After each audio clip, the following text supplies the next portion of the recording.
윤석열 대통령이 일부 참모를 교체했습니다. 신임 홍보수석비서관에 김은혜 전 의원을 임명했습니다. 용산 대통령실 취재기자 연결해서 자세한 소식 들어보겠습니다. 정주희 기자.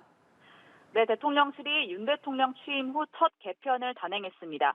조금 전 김대기 대통령 비서실장이 세부적인 개편 내용을 발표했는데요. 먼저 메시지 혼선을 빚었던 홍보라인에 변화를 줬습니다. 새 홍보수석 비서관에 김은혜 전 국민의힘 의원을 임명하고 초대 홍보수석이었던 최영범 수석은 대외협력특보로 자리를 옮겼습니다. 김은혜 신임 홍보수석은 MBC 기자 출신으로 이명박 청와대 대변인을 역임했습니다. 윤석열 대선 캠프에서는 공보단장을 맡았고 인수위원회에서도 당선인 대변인으로 윤 대통령의 입 역할을 했습니다.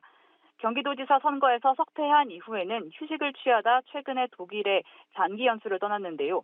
윤 대통령의 요청으로 홍보수석직을 수락한 것으로 알려졌습니다. 윤 대통령의 국정 철학을 제대로 전달할 적임자라고 김대기 비서실장이 설명했는데요. 직접 들어보시겠습니다.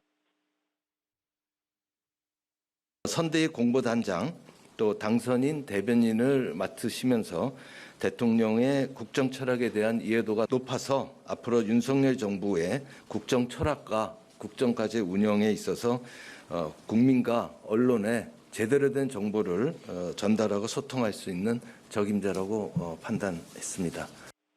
강인선 대변인이 유임된 가운데 김은혜 신임 홍보수석도 자주 언론 브리핑에 나설 것으로 전망됩니다.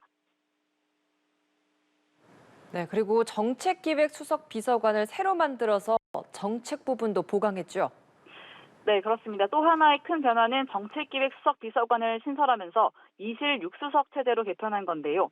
최근 만 5세 취약정책 혼선을 빚으면서 대통령실에서 보다 세밀한 정책 조율이 필요하다고 판단한 겁니다.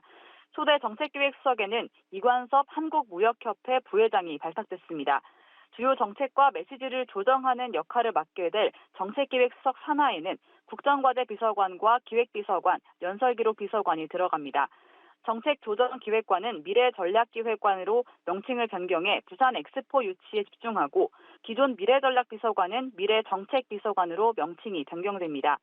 공석이었던 국가안보실 2차장에는 박근혜 정부 청와대 임종득 전 국방비서관을 임명했습니다. 인사 문제가 윤 대통령 지지율 하락의 가장 큰 원인으로 지목됐었던 만큼 인사 라인에 변화가 있을지도 관심이었는데요. 인사비서관실 선임 행정관만 교체한 것으로 알려졌습니다.